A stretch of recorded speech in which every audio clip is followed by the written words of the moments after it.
Hello मेरे प्यारे बच्चों। देखो, आज हम एक नया कंसेप्ट पढ़ रहे हैं क्या, जिसका नाम क्या है बेटा यहाँ पे चेन रूल। ठीक है, इसका नाम यहाँ पे क्या है हमारे लिए, चेन रूल। देखो, यहाँ पे सबसे पहले आपको क्या होना चाहिए, चेन रूल पढ़ने के लिए सबसे पहले आपको क्या क्या चीज़ें पता होनी चाहिए। सबसे पहले आपको फॉर्मूले याद करने हैं। ठीक है, सबसे पहले आपने क्या याद करना है, फॉर्मूले। ठीक है, किसके फॉर्मूले, डिफ्रेंसिएशन के, जो 11th क्लास में पढ़े थे। दूसरा, आपने क्या काम करना है कि उस फॉर्मूले के बाद आपने एक कंसेप्ट पढ़ा होगा जिसका नाम है प्रोडक्ट रूल, या फिर आपने एक और कंसेप्ट पढ़ा होगा जिसका नाम क्या है, कोशिएंट रूल। ठीक है, क्या क्या पढ़ा होगा, प्रोडक्ट रूल और फिर क्या है आपके लिए यहाँ पे कोशिएंट रूल। ठीक है, ये दोनों आपको क्या हो जाना चाहिए, पता होना चाहिए। ठीक है, अगर ये दोनों आपको पता है तो अब आप क्या कर सकते हो इसके अंदर, देखो अब हम कुछ क्वेश्चंस देख सकते हैं। ठीक है, तो देखो क्वेश्चंस क्या क्या हैं सबसे पहले। ठीक है, जैसे देखो सबसे सिंपल क्वेश्चन अगर मैं आपकी बात करूं, जैसे सबसे पहले मैं बात करूं y इज इक्वल्स टू, आपसे कोई पूछे e raise to power sine x, let इसको डिफ्रेंशिएट करना है, तो आप इसको ऐसे डिफ्रेंशिएट नहीं कर सकते, क्योंकि यहाँ पे e एक अलग फंक्शन है और साइन एक्स एक अलग फंक्शन है। ठीक है, तो यहाँ पे ये नहीं कर सकते कि साइन एक्स को आगे लिख लेंगे और E raise to power something sine X minus का 1, ये चीज़ जो है यहाँ पे क्या हो जाएगी, गलत हो जाएगी। ये चीज़ यहाँ पे क्या हो जाएगी, गलत हो जाएगी। तो कैसे डिफ्रेंशिएट करें, देखो सबसे सिंपल तरीका क्या है, आप इसको सबसे पहले रफ में लिख लो, ई की पावर साइन एक्स। कैसे डिफ्रेंशिएट करोगे, लेट्स सी देखते हैं।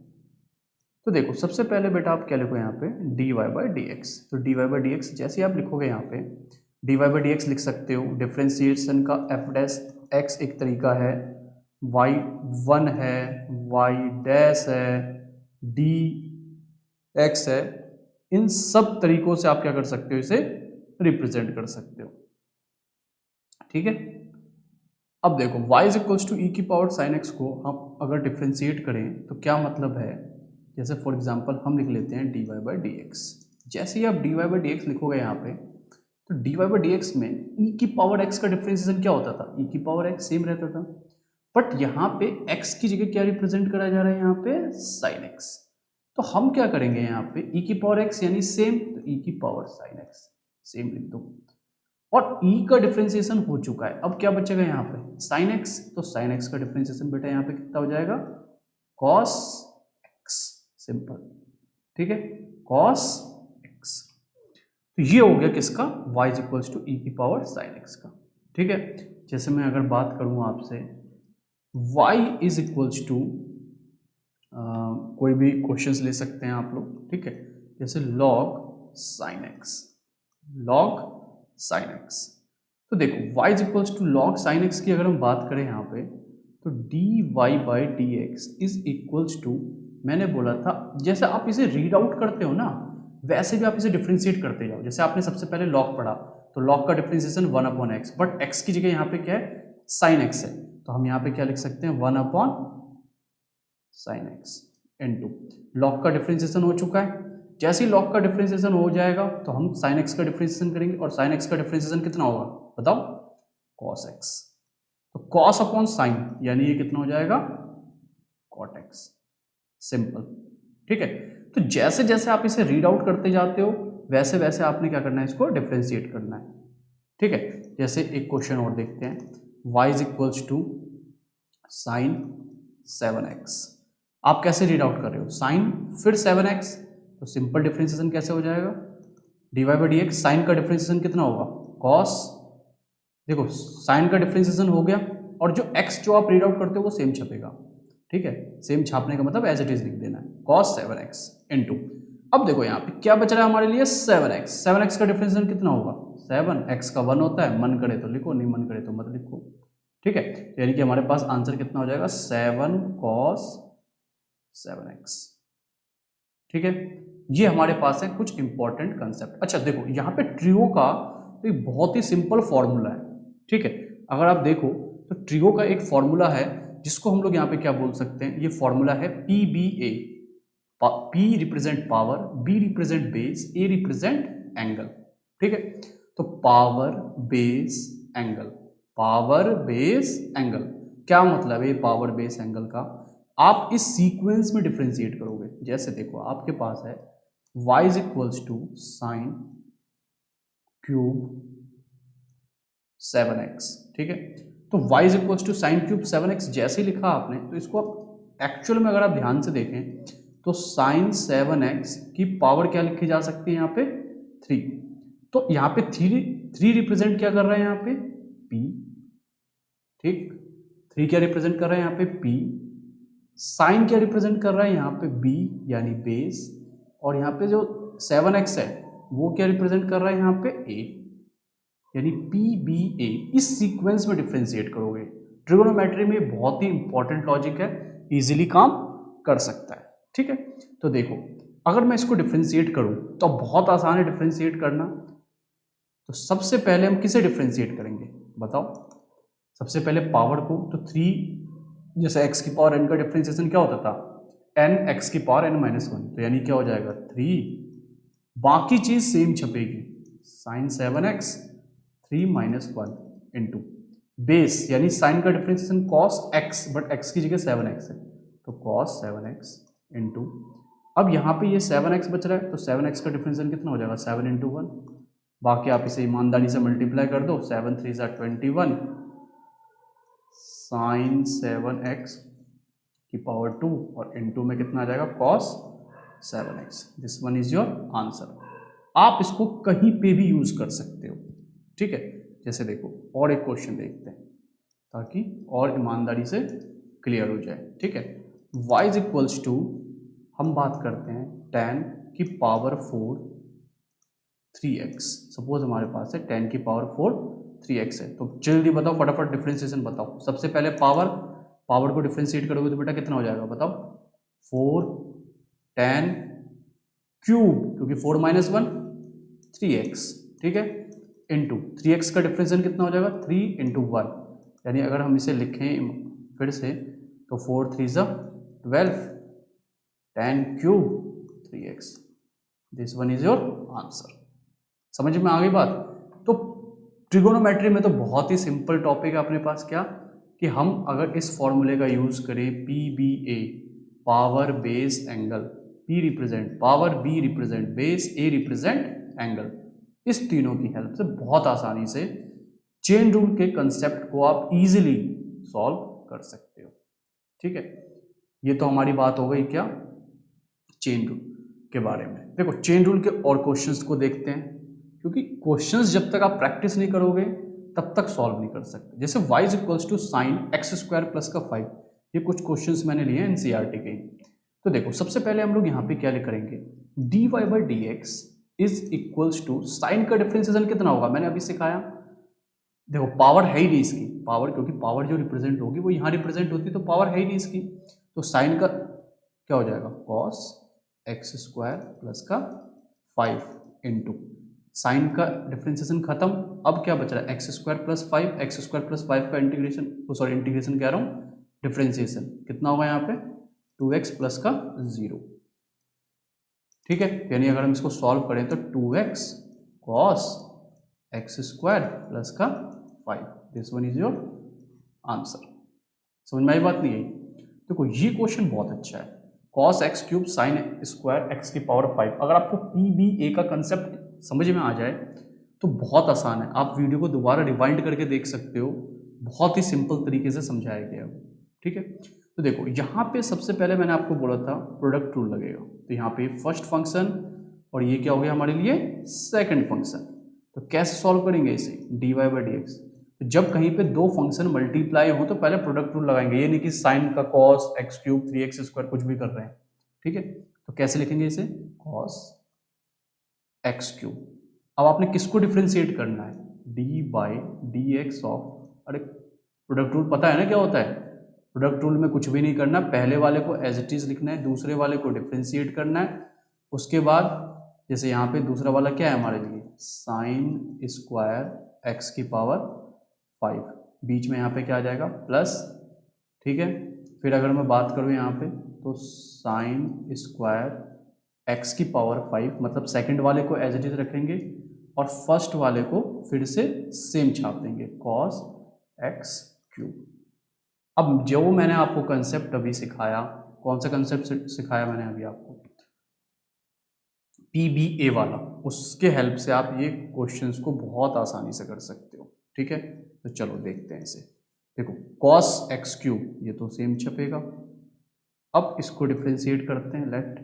ठीक है, ये पुराना क्वेश्चन हो गया। पहले यहाँ पे क्या है, पावर है 2, इस 2 को डिफ्रेंशिएट करो तो 2 आगे आ जाएगा यहाँ पे। साइन 2 माइनस 1 लिखना, 1 लिखो, नहीं लिखना मत लिखो, x की पावर 5 इंटू, अभी 2 को डिफ्रेंशिएट हो चुका है, यानी अब क्या बचेगा यहाँ पे, साइन, साइन का डिफ्रेंशिएशन कितना होगा, cos x की पावर 5 इंटू, साइन का भी हो चुका डिफ्रेंशिएशन, अब क्या बचेगा यहाँ पे, x की पावर 5, यानी कितना आ जाएगा 5x की पावर 4। आया समझ में, प्लस इस वाले को एज इट इज लिख देंगे यहाँ पे, तो साइन स्क्वायर एक्स की पावर 5। अच्छा एक बात बताओ, जल्दी से मुझे करके बताओ, D by D x of cos x cube क्या होगा, जल्दी बताओ, जल्दी बताओ, जल्दी जल्दी मन में बताओ। पहले पावर, पावर तो भाई साहब के पास है ही नहीं, तो क्या ही डिफ्रेंशिएट करें, पी को हटाओ।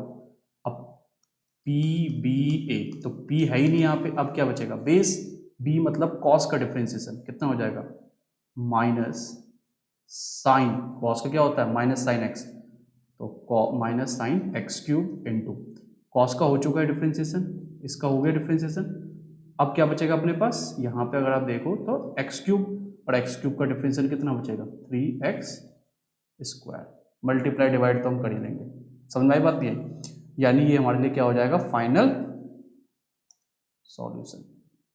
ठीक है, फाइनल सॉल्यूशन क्या मतलब, मल्टीप्लाई कर लेना, मल्टीप्लाई कर दूं क्या, तो ये आ जाएगा 5x की पावर 4, 5 नहीं आएगा, अच्छा यहाँ 2 भी तो है, ये क्या हो जाएगा 2, 5 ज़ा 10, x की power 4 cos x cube sign x की पावर 5, एज इट इज़ लिख दो, cos x की पावर 5, मल्टी फॉर्मूला भी लगा सकते हैं वैसे, 2 साइन है cos ए का भी, बट चलो बाद में देखेंगे इसे, माइनस का 3x square sine square x की पावर 5, और यहाँ कितना आ जाएगा sine x cube, this one is your answer. अच्छा यहाँ पे आप फॉर्मूला लगा सकते हो 2 साइन ए कॉस ए का, ठीक है, 2 साइन ए कॉस ए, यानी अगर मैं चाहूँ तो यहाँ पे एक और टर्म भी बनाई जा सकती है, साइन 2x की पावर 5। ठीक है, तो आपका मन करे तो आप इसे लिख सकते हो। ठीक है, समझ में आई बात नहीं आई, तो ये दोनों क्वेश्चंस मैंने आपको बहुत ही आसान तरीके से बताया है। इसमें बेसिकली जो मैंने इसमें अप्लाई किया है वो ये अप्लाई करके दिखाया आपको कि ये जो PBA का जो कंसेप्ट है, PBA का जो कंसेप्ट है वो बहुत ज़्यादा इंपॉर्टेंट है हमारे लिए। ठीक है, अगर मैं PBA का जो कंसेप्ट है, अगर आप इस बात को सीख जाओ कि सबसे पहले पावर, फिर बेस, फिर एंगल, अगर आपको ये समझ में आ गया तो ट्रिगोनोमेट्री में चेन रूल लगाना आपके लिए कोई डिफिकल्ट नहीं है, बहुत ज़्यादा आसान हो जाएगा। ठीक है, चलो अब अगर हम देखें नेक्स्ट क्वेश्चन की तरफ, तो देखो y is equals to sec tan root x, तो एक काम करो जल्दी से मुझे डिफ्रेंशिएशन बताओ फटाफट स्पीड में, तो क्या हो जाएगा, d Y by D x is equals to secant, secant का डिफ्रेंशिएशन बोलो सेक एक्स टेन एक्स, यानी कि हम यहाँ पे लिख सकते हैं सेक एक्स की जगह यहाँ पे आ जाएगा tan root x into tan x, into चलो नीचे लिखते हैं टेन, फिर से टेन रूट एक्स, किसको डिफ्रेंशिएट किया है अभी, सेक को, टेन का कितना होता है बोलो, सीकेंट स्क्वायर, और एंगल तो सेम छपेगा रूट एक्स इंटू टेन का हो गया, अब क्या बचा यहाँ पे रूट एक्स, रूट एक्स का हो गया 1/2 रूट एक्स, ये मैंने कॉलम बना दिया था इस वजह से, वरना आप इसको इजीली सॉल्व कर सकते थे हॉरिजॉन्टल तरीके से भी। ठीक है, अब मल्टीप्लाई करके एज इट इज लिख तो लोगे। ठीक है, देखो नेक्स्ट हमारे पास अगर मैं बात करूँ यहाँ पे D Y by D x under root E root x, तो देखो अंडर रूट ई रूट एक्स, तो सबसे पहले आपको रूट एक्स का डिफ्रेंशिएशन पता होना चाहिए, आप याद कर लो, जैसे मैंने यहाँ लिखा है ना 1/2 रूट एक्स, इसको अगर आप याद कर लेते हो तो बहुत सारे क्वेश्चंस आपके बहुत इजीली हो जाते हैं। तो रूट एक्स कितना होता है 1/2 रूट एक्स, तो बस खत्म हो जाता है क्वेश्चन, तो ये कितना हो जाएगा 1/2 अंडर रूट ई रूट एक्स इंटू ई की पावर सेम छपेगा E root x into root X का कितना हो जाएगा 1/2 रूट एक्स। अब सॉल्व करना है तो यहाँ पे अगर आप देखो तो ई की पावर रूट एक्स जो है उसका यहाँ पे जो ये है ई रूट एक्स इसकी पावर कितनी है 1 और यहाँ पे ई रूट एक्स की पावर कितनी है 1/2। तो 1 में से 1/2 अगर सब्ट्रैक्ट करेंगे तो कितना हो जाएगा 1/4 ई रूट एक्स की पावर 1/2 और इनटू में 1/√x। This one is your answer. Simple. समझ में आया नहीं आया? नहीं आया? देखो मैंने क्या करा, आप वीडियो को दोबारा रिवाइंड करके देखो। देखो जैसे जैसे हम रीड आउट करते हैं ना वैसे वैसे डिफ्रेंशिएट करते जाएंगे। बस आपने ये चीज़ ध्यान रखना है जो ट्रिगोनोमेट्री के जितने भी क्वेश्चंस हैं उसके अंदर पीबीए का कंसेप्ट है। बाकी जैसे जैसे आप रीड आउट करते जाओगे वैसे वैसे क्वेश्चंस करते जाओ। या आपको एक बार में 2-3 बार वीडियोस को रिवाइंड करके देखो, ठीक है। और उसके बाद रिवाइंड करके देखो, उसके बाद क्या इस पर प्रैक्टिस है। कम से कम 25 से 30 क्वेश्चन की जैसे आप प्रैक्टिस कर लोगे चेन रूल के ऊपर आपको बहुत आसानी से समझ में आ जाएगा कि चेन रूल को अप्लाई कैसे करते हैं, ठीक है। अच्छा, y is equals to 10x degree plus का 45 डिग्री, ये बहुत अच्छा क्वेश्चन है। इसके लिए सबसे पहले हम लोग कुछ एक कंसेप्ट सीखते हैं बेसिक, ठीक है। देखो क्या बेसिक कंसेप्ट है।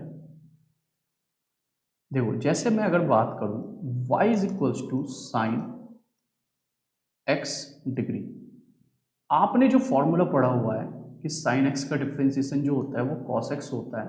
यहाँ पे ये जो x होता है इस बात का ध्यान रखना ये होता है रेडियन में। किसमें होता है ये? रेडियन में। बट यहाँ पे किसमें आ गया? डिग्री में। तो कोई दिक्कत नहीं है, डिग्री को रेडियन में कन्वर्ट कर लेते हैं। कैसे कन्वर्ट करेंगे बताओ? आपने पढ़ा होगा 1 degree is equals to pi by 180 in terms of radian. Radian में मन करे तो सी लगाओ, नहीं मन करे तो कुछ भी मत लगाओ। तो भी जैसे यहाँ कुछ भी नहीं है इसका मतलब ये किसमें काउंट होएगा? रेडियन में। बाय डिफॉल्ट हम लोग किसमें बोलते हैं? रेडियन, ठीक है। तो जैसे आप यहाँ पे x डिग्री की वैल्यू निकालोगे तो x डिग्री की जो वैल्यू होगी वो कितनी होगी बताओ? x degree is equals to pi x और अपॉन में कितना हो जाएगा यहाँ पे 180 हो गया। बस कुछ नहीं करना, ये x डिग्री की वैल्यू उठा के इसमें पुट कर दो। तो अगर आप पुट करते हो यहाँ से तो y की वैल्यू यहाँ से कितनी हो जाएगी? y इज इक्वल्स टू बताओ? y is equals to sine, घबराना नहीं है, क्वेश्चन तो बहुत आसान है, पाई एक्स। अभी फिर एक शॉर्टकट तरीका बताता हूँ। साइन पाई एक्स अपॉन में कितना आ जाएगा? 180। तो इसको डिफ्रेंशिएट कर दो तो D Y by D x की वैल्यू कितनी आ जाएगी? कॉस पाई एक्स अपॉन में 180 इंटू, देखो साइन का डिफ्रेंशिएशन हो चुका, अब क्या बचेगा यहाँ पे? पाई एक्स अपॉन 180। तो पाई एक्स अपॉन 180 का डिफ्रेंशिएशन कितना होगा? Pi by 180 into 1। अब इसको मैं ईमानदारी से लिखूँ यहाँ पे, अभी मैंने बताया कि पाई एक्स जो है पाई एक्स 180 एक्चुअल में अगर हम देखें तो ये एक्चुअल में किसके इक्वल है? x डिग्री के। मतलब हम यहाँ पे क्या लिख सकते हैं? पाई एक्स बाय 180 जो होगा, अगर आप इसको ईमानदारी से देखो तो यहाँ पे आप ये लिख सकते हो कॉस x डिग्री और इनटू में कितना आ जाएगा? Pi by 180। अच्छा ये इनटू एंगल के साथ नहीं है, ये टर्म पूरी अलग है, ये टर्म पूरी अलग है। आई बात समझ में नहीं आई? तो आपने एक चीज़ देखा, जो भी आपके पास डिग्री वाले क्वेश्चंस आए उसमें आप कुछ मत करो, पाई बाय 180 सिंपल चिपका दो आगे। यानी एक क्वेश्चन और देख सकते हो आप, ठीक है। देखते हैं एक नेक्स्ट क्वेश्चन, ठीक है। तो नेक्स्ट क्वेश्चन देखो, जैसे मैं आपसे बात करूं y is equals to 10 3x degree, मान लो इसको करना है तो बताओ जल्दी से क्या होगा? dy by D x, simple पढ़ो, 10 का डिफ्रेंसिएशन सीकेंट स्क्वायर और जो एंगल है वो तो सेम छपेगा, तो सीकेंट स्क्वायर 3x डिग्री, ठीक है। तो सीकेंट स्क्वायर 3x डिग्री आ गया। अच्छा, अब मैंने 10 को क्या कर दिया? मैंने यहाँ पे डिफ्रेंशिएट कर दिया। अब यहाँ पे बच रहा है 3x डिग्री, तो 3x डिग्री को कैसे करेंगे? 3 और x का मन में ही करना है 1, ठीक है। मैंने आपको बोला था जब डिग्री चिपके तो यहाँ पे आगे एक टर्म चिपका देनी है, क्या? Pi by 180। बस 3 से इसे कैंसिल आउट कर दो, यानी कितना गया यहाँ पे? 60। यानी सॉल्व करेंगे तो pi by 60 secant square 3x degree. This one is your answer. बस कुछ नहीं करना, जब भी डिग्री आए तो आपने क्या करना है? सिर्फ और सिर्फ पाई बाय 180 चिपका दोगे, ठीक है। तो अब तो मेरे हिसाब से क्वेश्चन बहुत आसान लग रहा होगा, करके देख सकते हो क्या आएगा answer. D Y by D x is equals to 10 का डिफरेंशियल कितना आएगा? Secant square x degree plus 45 degree, ठीक है, x डिग्री प्लस 45 डिग्री, और इनटू में क्या चिपक जाएगा, मैंने कहा अच्छा x का 1 हो जाएगा, 45 0 खत्म करो उसे, तो डिग्री आए तो ऑटोमेटिकली एक टर्म चिपका दो क्या, पाई बाय 180, यानी अगर मैं इसको फाइनल आंसर लिखूं तो pi by 180 secant square x degree plus का 45 degree, this one is your answer. ठीक है, तो देखो ये मैंने कुछ इंपॉर्टेंट क्वेश्चंस लिए थे, ठीक है। आपने क्या करना है, सारे क्वेश्चंस की प्रैक्टिस करनी है एक बार, और ये जो 25-30 क्वेश्चन मैं कह रहा हूँ ना, ये आप किसी भी किताब से, ABC कोई भी किताब हो आपके पास, RD Sharma, RS Agarwal, together with, यहाँ तक कि चेन रूल, अच्छा JEE में तो काफ़ी थोड़े से टफ हो जाते हैं, वो हम बाद में देखते हैं। तो सबसे पहले आपने क्या करना है, 25-30 क्वेश्चन NCERT के एटलीस्ट आप ट्राई करो सबसे पहले, जो नहीं आते वो कमेंट बॉक्स में पूछना, मैं आपको बताऊंगा, ठीक है। बहुत ही सिंपल है, जैसे जैसे आप इसे रीड आउट करते हो वैसे वैसे डिफ्रेंशिएट करते जाओ। ट्रिगोनोमेट्री वाला मैंने बहुत ही सिंपल तरीका बता दिया। ट्रिगोनोमेट्री वाला जो था आपके लिए वो क्या था हमारे लिए, PBA का कंसेप्ट, PBA का कंसेप्ट से बहुत ईजिली तरीके से हम लोग सीख सकते हैं, ठीक है। तो वो करना है आपने, मिलते हैं फिर नेक्स्ट क्लास में, ठीक है। तब तक के लिए टाटा बाय बाय।